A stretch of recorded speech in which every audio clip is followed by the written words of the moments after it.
Now I request Honorable Dr. CJI Chandrachud, Honorable the Chief Justice of India, to kindly address the august gathering.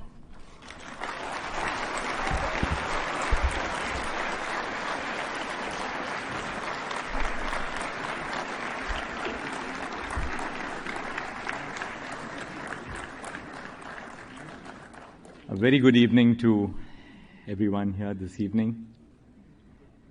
Honorable Chief Justice of India designate, my very dear brother and friend Justice Sanjeev Khanna,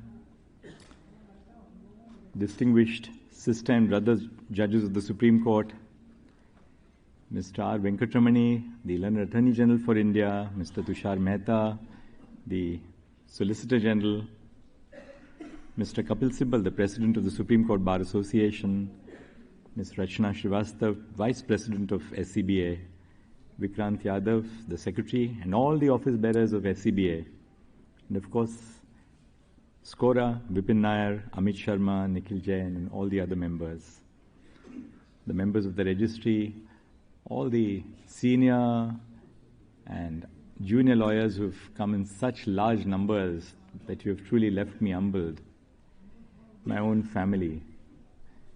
But last not the least, all the former judges, both of the Supreme Court, I can see Indiradi in the audience, of the Allahabad High Court who have come here. My dear friend Pradeep Baghel is here in the audience. Thank you so much for such a great honor. What more can I expect from life?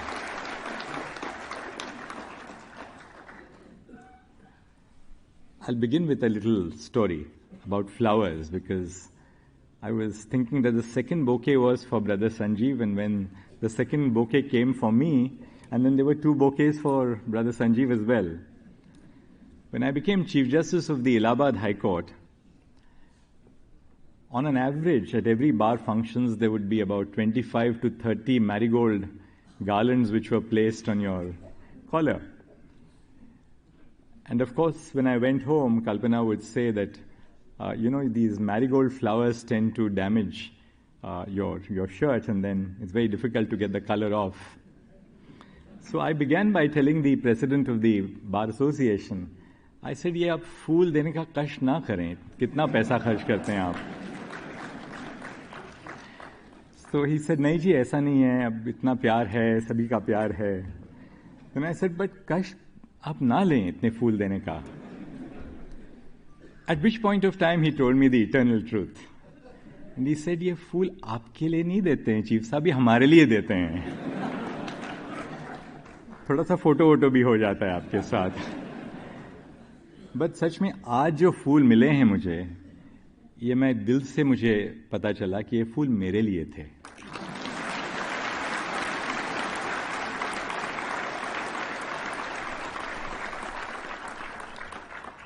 क्योंकि दिल की बातें जो छुपाई नहीं जा सकती. Well, it's a moment today of Thanksgiving. It's a little bit of time for looking back in time. But before that, I would like to thank from the bottom of my heart the Supreme Court Bar Association for organizing this event, and for all the beautiful words which have been said by each one of the speakers who preceded me. Brother Sanjeev Khanna, I'm really touched to the core by what you've said. Thank you so much, Rachna. Thank you, Kapilji, for these beautiful words in the poem. Thank you so much, AG. And thank you, really, all of you, for giving me this great honor together with my family. I don't want to be very long, but it's obviously a time when I must acknowledge those who have played a very critical role in my life. And who more, or who better, to begin with than my own mother. I was a sick child. I was prone to falling sick. And my mother must have spent night after night keeping awake to ensure that I get well. And I still remember a little saying or a shloka, whatever you can call it, that she would say, which I was thinking of over the last few days. I must have heard her innumerable times saying, Aushadhi Janvi Toyam Vaidyo Narayano Hari. which meant that Aushad, medicine, is like the Ganges, and Vaidyo Narayano Hari, the doctor, is in the position of Narayan. I never knew what the meaning of that phrase was. I never did. All that I knew was that it was accompanied by the bitter medicine which went into my mouth.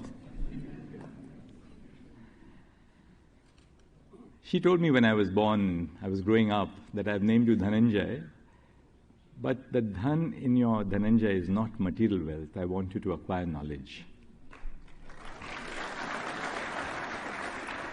Like most Maharashtrian women, she was very powerful. Ours was a woman-dominated house. My mother dominated everything at home. And I think women from Oriya are in the same pattern. So my lovely spouse, Kalpana, calls all the shots at home, but never messes around with the judgments. We had a household help when I was young. Her name was Bhimabai Bhanu Ghamat. She came from rural Maharashtra, coastal Maharashtra. She was engaged because my mother had contracted typhoid, and she was engaged to be with my mother to give a nursing care for her. And when I was born, I was a late-born child, but not fondled. I was disciplined, but not overly disciplined. I was allowed to live my own childhood without really compelling me to live the dream of my parents. They never tried to live their dreams through me. But Bhimabai Bhanu Ghamat was completely illiterate. In fact, she learned how to write her name when she joined our family, our household. I was so sick, but she really nurtured me. And she taught me so much about life beyond the urban area that I was born into. From her, I realized the truth about our rural households, rural Maharashtra. Most importantly, she made sure that though my father had become a judge just about a year after I was born, that I associated with people, with young friends who belonged to the margins of our society. My best friend always wore 2 pairs of shorts. And the reason why he wore 2 pairs of shorts was not because he had too many, but because he wanted to hide the holes in his shorts. Years later, I read a judgment of the Supreme Court. Actually, it was penned by my father about this person who was sentenced to death. And everybody who gave evidence in that case said that he was such a despicable man. He would wear shorts with many holes. But I remembered that story when I was reading that judgment. In so many which ways it reflected the true character of India, at least when I was growing up. But I learned so much from her, and there's rarely a day of my life when I think both my sister and I don't remember her. I'll say just a few words about my father, who was a mentor, a good friend, a dear friend to me. He taught at the Government Law College, and so many of the great doyens of the bar, Fali Nariman, Soli Sorabji, Anil Diwan, Ashok Desai, all of them were his students. He was very disciplined, but he didn't discipline us as children. He thought that we should learn the ideals of discipline looking at the way he led a disciplined life. 2 things which I'd like to share with you, otherwise I can go on forever about a parent, as all of us can. He bought this small flat in Pune. And I asked him, why on earth are you buying a flat in Pune? When are you going to go and stay there? He told me one thing. He said, I know I'm never going to stay there. But he said, I'm not sure how long I will be with you. But do one thing. Keep this flat until the last day of your tenure as a judge. And I said, why is that? So he says, if you feel that your moral integrity or your intellectual integrity is ever compromised, I want you to know that you have a roof over your head. Never allow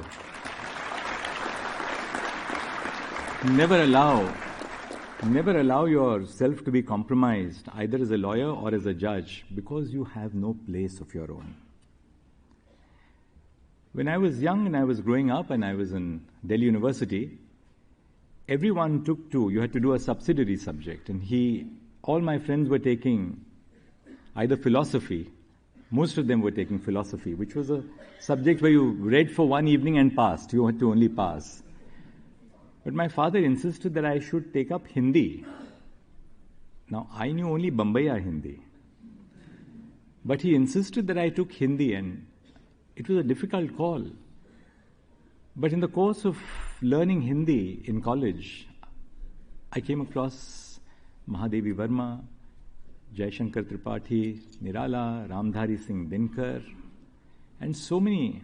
Munshi Premchand, Gaban I must have read at least a dozen times. Just I read Cry the Beloved Country by Alan Paton later, which really inspired me.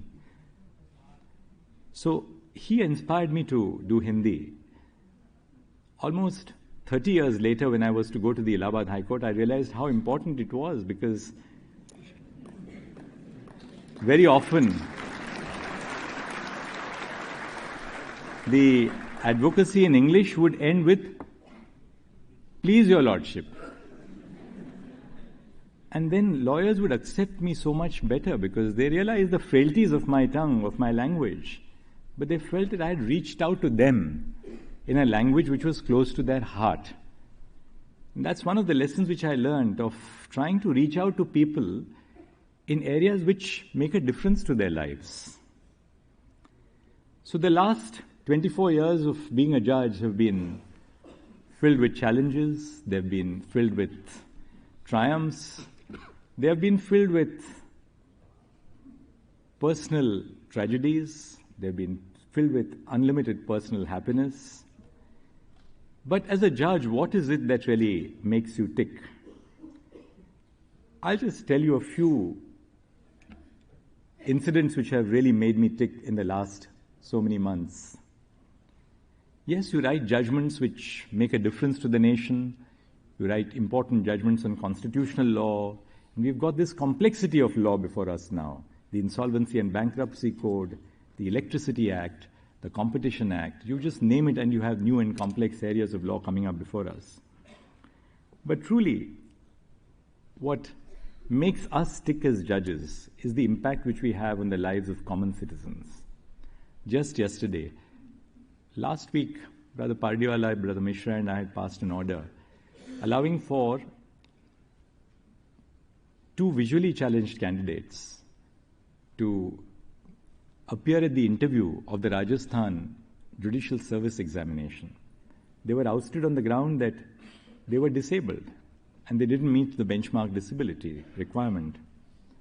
After they appeared for the interview, we were told that they have qualified and they are in the select list.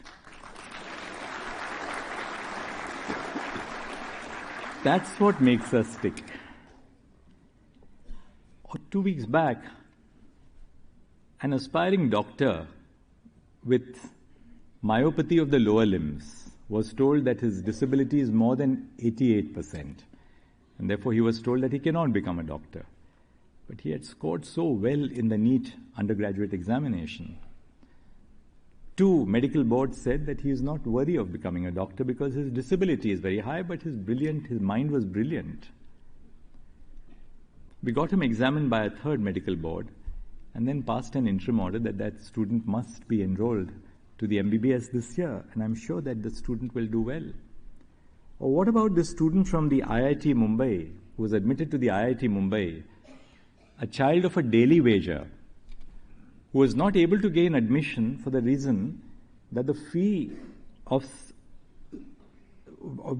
which he had to pay, or the documents which he had to upload, could not be uploaded within time.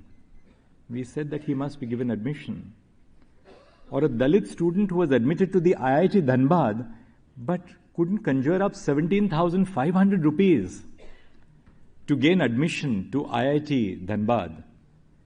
His sister had given him a credit card, but he was not able to operate the credit card. But we gave him admission. What about, we are talking about now, I don't know their names, but I'll give you one more name which all of you know.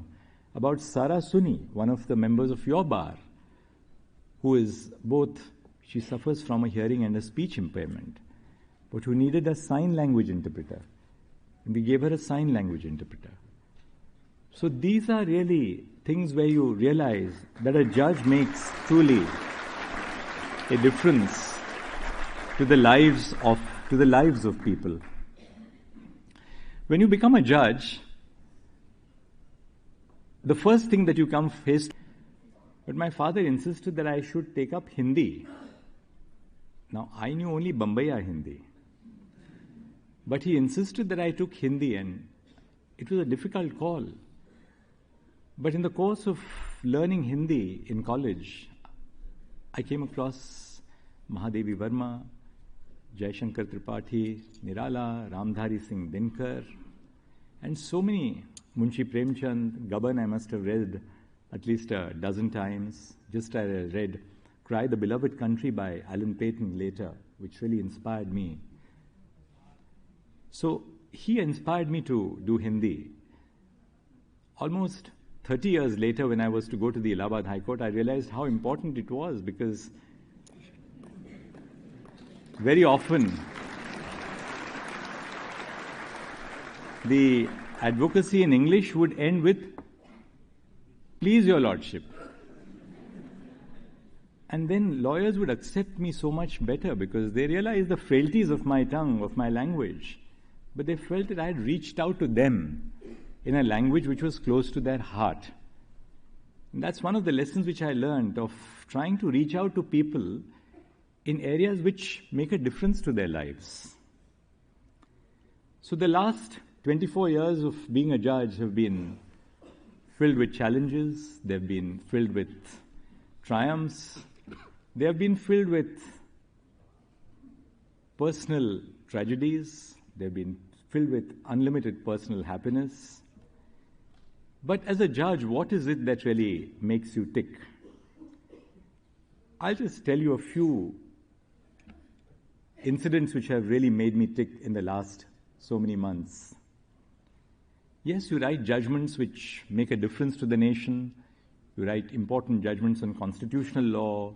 And we've got this complexity of law before us now. The Insolvency and Bankruptcy Code, the Electricity Act, the Competition Act. You just name it and you have new and complex areas of law coming up before us. But truly, what makes us tick as judges is the impact which we have on the lives of common citizens. Just yesterday, last week, Brother Pardiwala, Brother Mishra and I had passed an order allowing for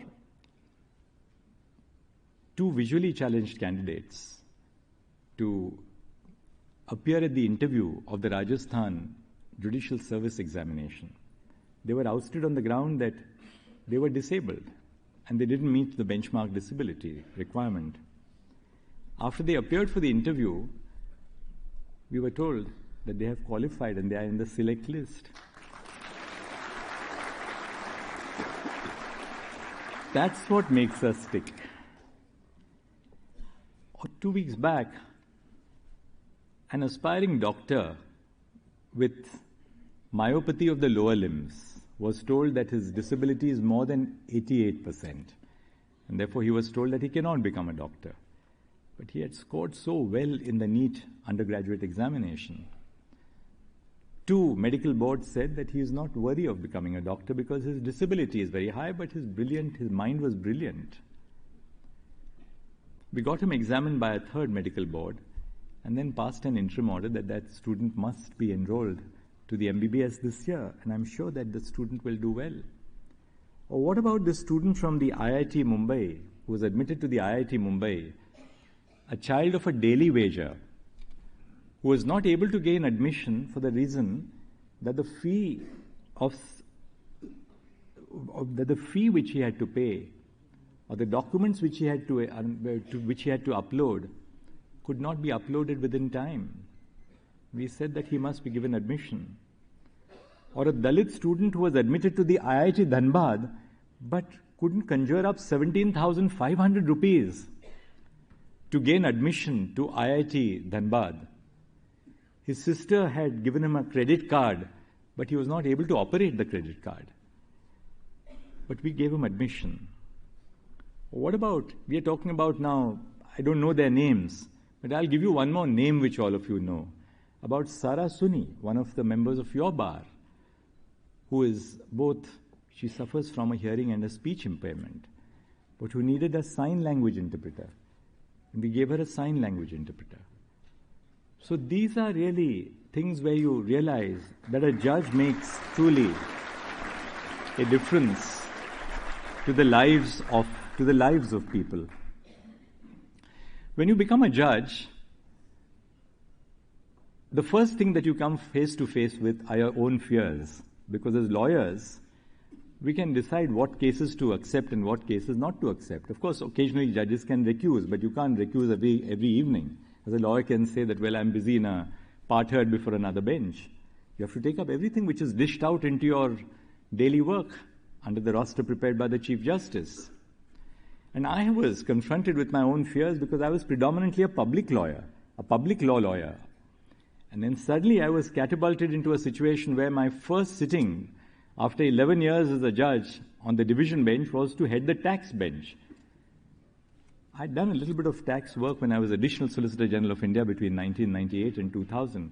But there I was trying to confront my own fears. How am I going to handle a tax bench, learning how to head a division bench for the first time? Or to head the commercial court, to deal, we didn't have commercial courts, but these were what we call the motions court. I had no clue about how to deal with commercial work. But that's when you learn to be humble, because you learn the limits of your own knowledge as a judge and how vast knowledge is, and you realize the importance of the bar in educating you. If we just step back and allow a little bit more time to the member of the bar who's arguing before you, you realize the importance of being patient, because you realize the limits of your own knowledge and the enrichment which you receive as a judge by just allowing different people speak. It may appear to be utterly irrelevant, but in that irrelevance, sometimes you realize that there is some human story which is unfolding before you. As Chief Justice of the Bombay High Court, I learned a great deal from judges from the service judiciary, from the district judiciary who came to the High Court. You know, there is a divide in the High Courts between bar judges and service judges. The bar judges are always regarded as, a cut above everybody else. They go on foreign holidays, which district judges who have come to the High Court cannot do. They have the kind of apparel which district judges do not wear. But I learned from my colleagues who are drawn from the district judiciary what a wealth of experience they had about the law actually in motion, because they had come face to face. They had come face to face with trial actions. They had an understanding about witnesses. They had understanding about what our society is about. Because as you go higher and higher into the judiciary, you become separated from and isolated from the real strata of society for whom you are intended to do justice. And I learned so much from, our colleagues who are drawn from the district judiciary. Many of them worked as Registrar Vigilance or Registrar Legal or in different wings of the High Court and then came to the High Court. And to them, I have a great debt of gratitude.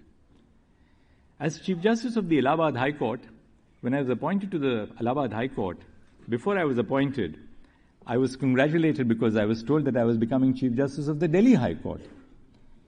But then this was just my beginning of my insight into the working of the collegium. For some reason, that Delhi High Court appointment never came through, for good or bad or indifferent reasons. Then I was told I was going as Chief Justice to the Madhya Pradesh High Court. And I was delighted because I told Kalpana that we'll be able to travel and see some of the good sites in Madhya Pradesh, and our relatives will be able to see a lot of Madhya Pradesh. But that didn't come true. So we were traveling one evening from our home for an evening out in Mumbai when I got the call from Justice R.M. Lodha, and he said, we are sending you to Allahabad High Court as the Chief Justice. And when I told my wife that I'm going to the Allahabad High Court as a Chief Justice, there was a long silence in the rest of the journey.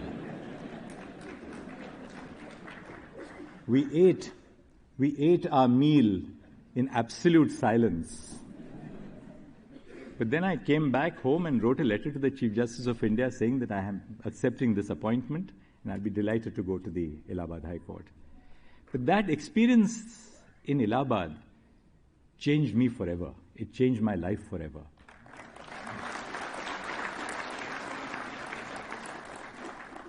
Growing up in Mumbai, we were fond of going to nice restaurants. As judges, we were service members of clubs like the US Club. US is not United States, but the United Services Club, run by the Army, Navy, and Air Force. When we went to Allahabad, we realized that these appendages of urban life are no longer available in Allahabad. But in that little nest which we made our home, you realized how little you need in life to be happy. We made that, Kalpana and I made that our home, and we gave it our everything. And in the simplicity of Allahabad, the simplicity of the lawyers, the warmth of the judges, who didn't have the artificiality that sophistications in larger cities bring, I learnt a great deal of life in the heartland of India, which Uttar Pradesh is.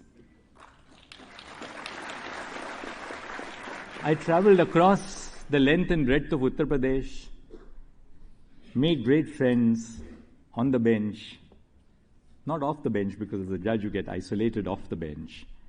But Allahabad really taught me such a great amount. It was a court of a sanctioned strength of 160 judges. When Chief Justice Thakur came for the sesquicentennial of the Allahabad High Court, and I introduced him to about 117 judges, which was my complement of judges at that time, he said, "Chief Justice, you have just proved me wrong." He had come from Patna, where there was a celebration going on.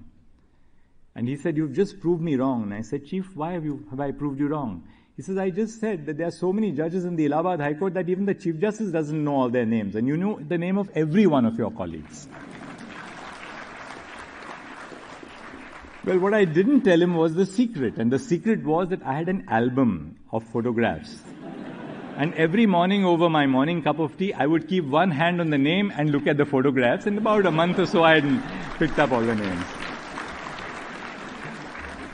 But there was even a better way. There was even a better way to understand the names of judges. In the morning over a cup of tea, I would talk to all colleagues. Some colleague would tell me on a Monday morning, "Chief Saab, hum 80 kilometer motorcycle pe gaye the Sunday ko." So I would figure out, I would say, this was the colleague who went 80 kilometers on a motorcycle on a Sunday. And then you fix the name.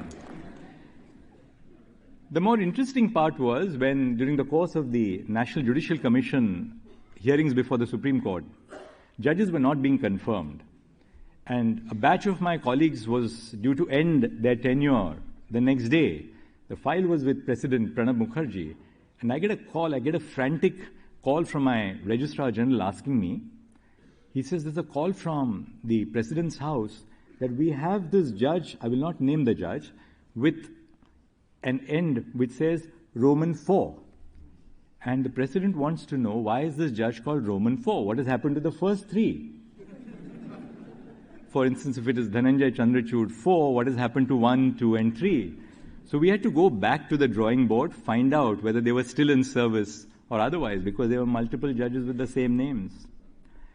But together with the bar, and how wrong your predilections about the bar can be, I was told that the bar of Allahabad can be very difficult to handle. But my experience about the bar at the Allahabad High Court was exactly to the contrary. It was a wonderfully amicable bar, a very respectful bar. But the one thing which the lawyers in Allahabad taught me is that I didn't have to be taught this in Mumbai, because the lawyers knew me as a lawyer, as a judge. They took me for granted and I took them for granted. But the one thing which I learnt in Allahabad was that so long as you are objective with the bar, they accept you for all your foibles. All that you have to do is to lift your pen when you have heard the argument and turn to your steno, and they will say, "Thank you, my lord." They did not push their point beyond a point. So that was the kind of bar which we had in the Allahabad High Court. Ready to support the judiciary, ready to support the judges, extremely supportive of the work which we did, and accepting of the change which we tried to bring about in the bar. And I had some very seasoned colleagues, Justice Vikramnath is here, so if I had a problem, I would always go to my seasoned colleagues and say, yes, strike mita do. And sure as anything else, the strike would be over. Of course, I had my fair share of strikes in Allahabad as well. And sometimes you wonder, was I really responsible for this strike? You know, one thing which I'm sure a lot of you know, that lawyers' strikes really start with one reason. But then they continue to 5 or 6 other reasons which were not the reasons why the strike began. Very often lawyers would come stomping into my chamber at 4 o'clock complaining about something which had happened in the court. So I would order a cup of tea and they said, Chief Saab, ye nahi baat banti hai, aapko kuch karna hai. And I would say, dushmani chai ke saath to nahi hai na. We'd sit down, have a cup of tea, discuss things. And I think these learning lessons which I learned in Allahabad have taken me here as learning lessons for the Supreme Court. So when the members of the Supreme Court Bar Association would come, members of SCORA would come, I knew that I couldn't find solutions to every issue that the SCBA raised or the SCORA raised, but I could certainly give them a patient hearing. In the court, you realize that you cannot cure every injustice which comes into your plate every day as a judge. Some injustices are within the realm of the rule of law. Other injustices are beyond what the rule of law can lead a judge to a solution. Because we are not knight errants, as the Supreme Court once called a very distinguished Chief Justice of the Calcutta High Court. We are not knight errants. We are governed by law. But you realize that the healing in a court lies in your ability to hear. Your healing in court does not lie in your ability to grant relief. Lawyers know where the balance of a matter lies. Most lawyers accept that this is a difficult case. If they succeed, they're happy because probably, the judge blinked a little bit or hadn't read the brief as well as the judge should have.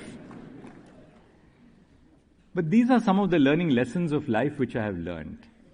But there's so much that we have learned from the bar.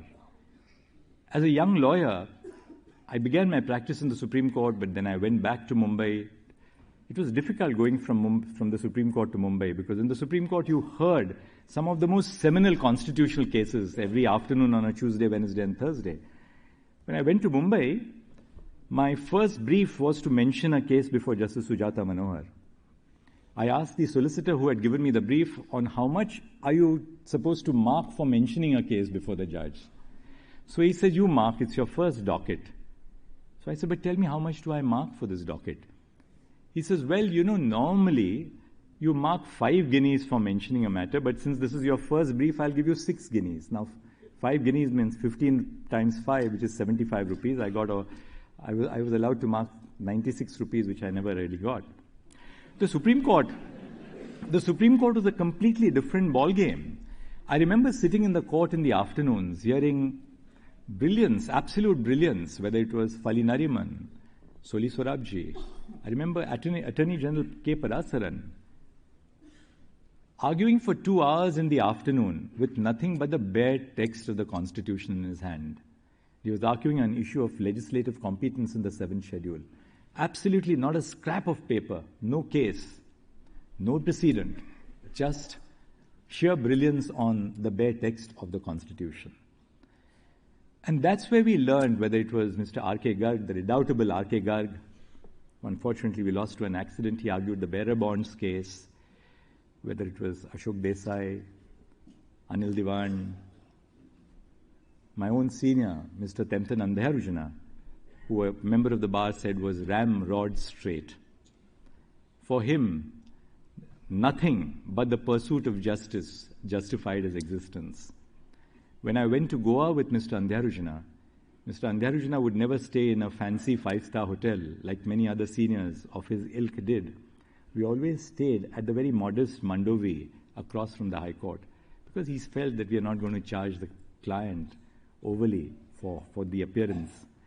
But I learned a great deal of life's lessons from Tempton, as we called him.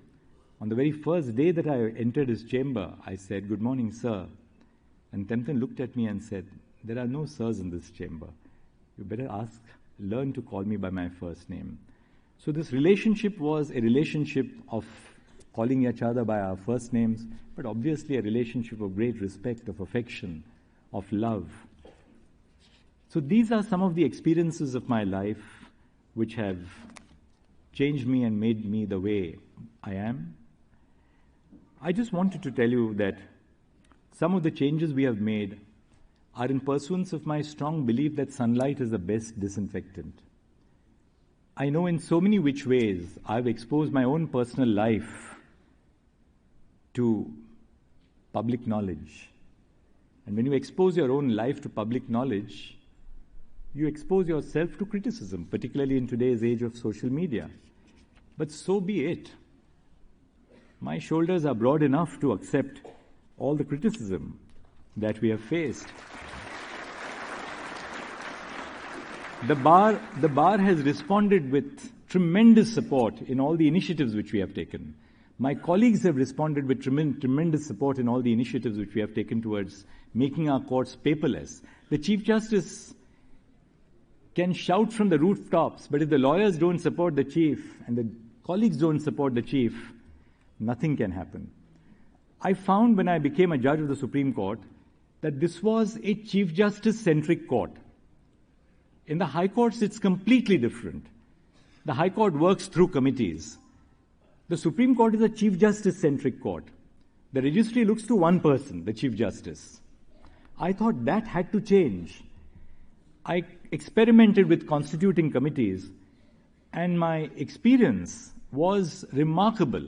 The kind of support which I got, whether it was in terms of translation of Supreme Court English judgments into regional languages, whether it was in terms of the work of the NCMS committee on the attempt to reduce arrears, whether it was for designating senior counsel, whether it was for changing the rules or the categorization of cases. The categorization of cases had not been changed since probably 1997. Our colleagues sat through evenings on an end and changed the categorization. I'm not naming all of them because obviously I don't want to embarrass them.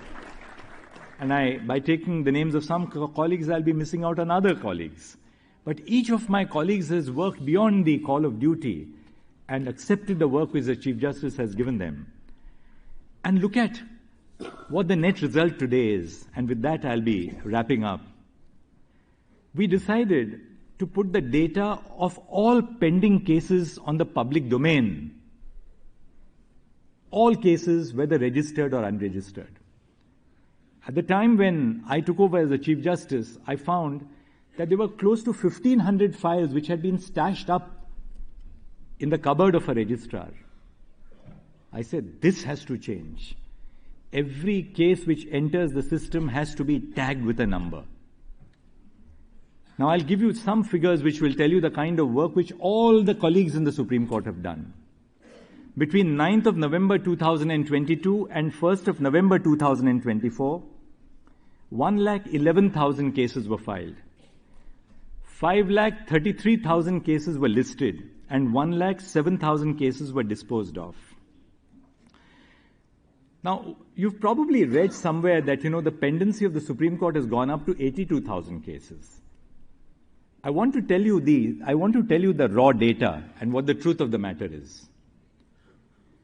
Before, as I said, 2022, cases which were defective, which were unregistered, were never put on the public domain.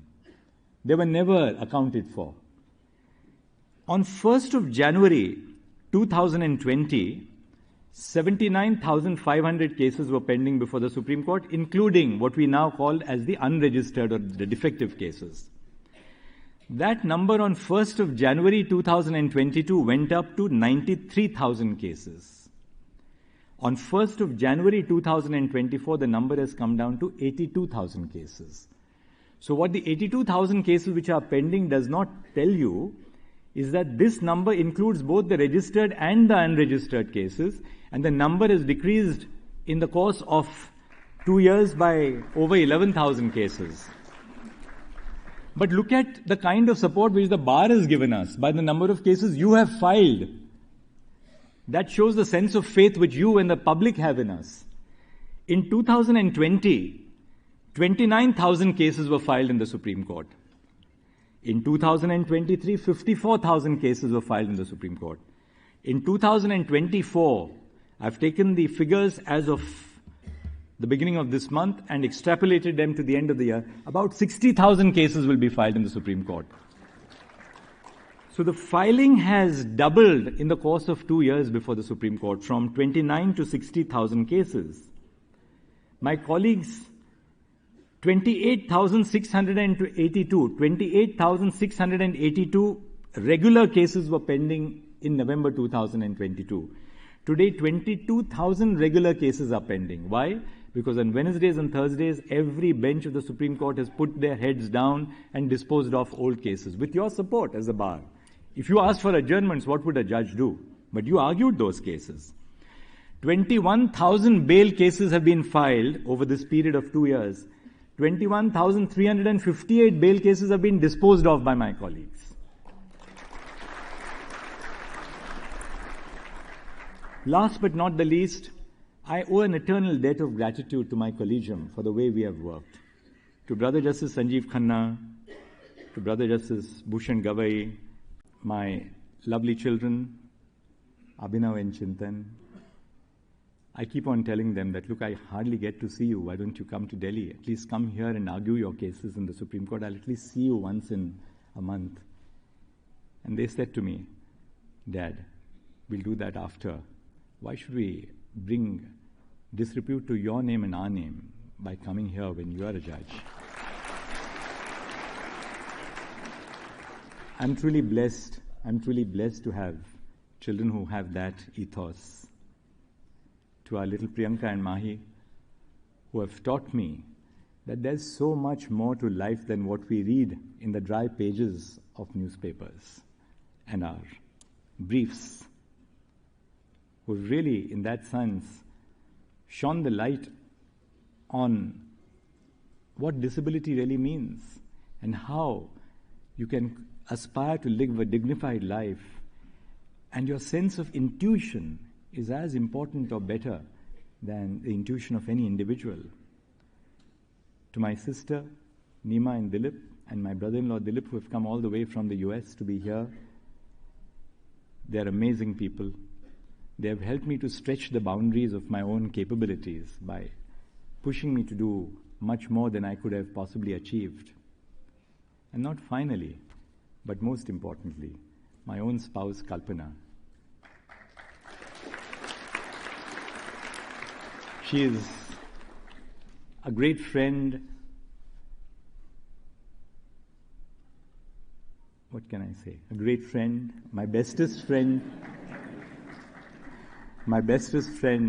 a staunch supporter, a fierce protector, sometimes a critic, but I know always without a reason of bias against me in mind, but a staunch protector and great friend to me.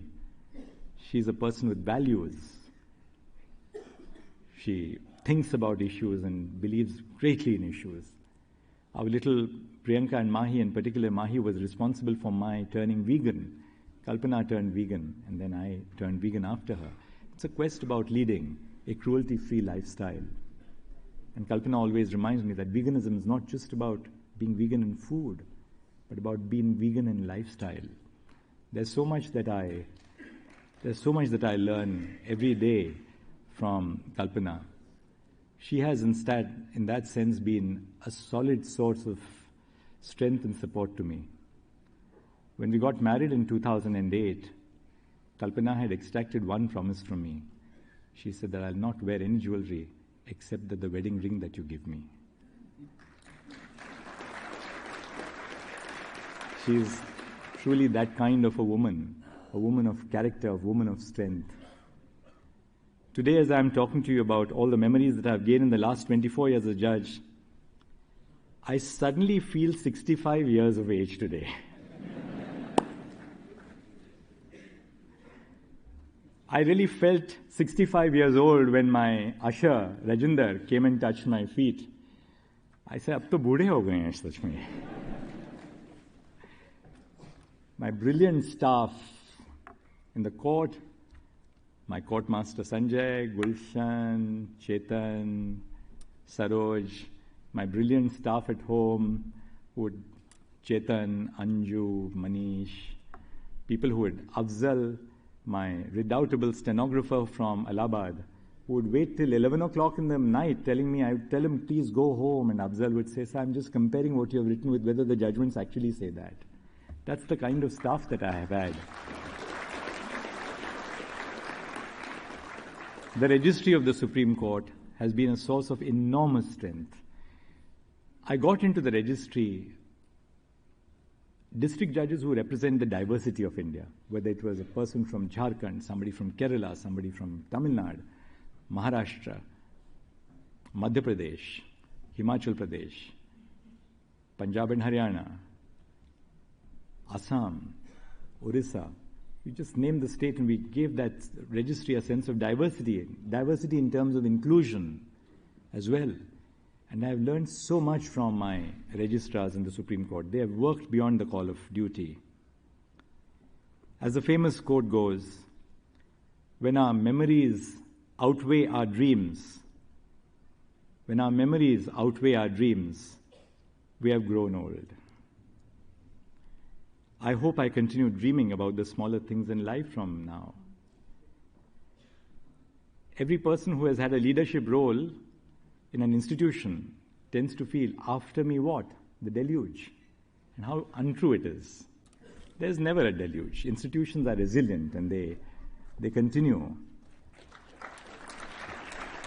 But I leave the institution of the Supreme Court in the confidence and the steadfast confidence, after having worked with Brother Sanjeev for such a long time, that this court is in solid, stable, and erudite hands of a very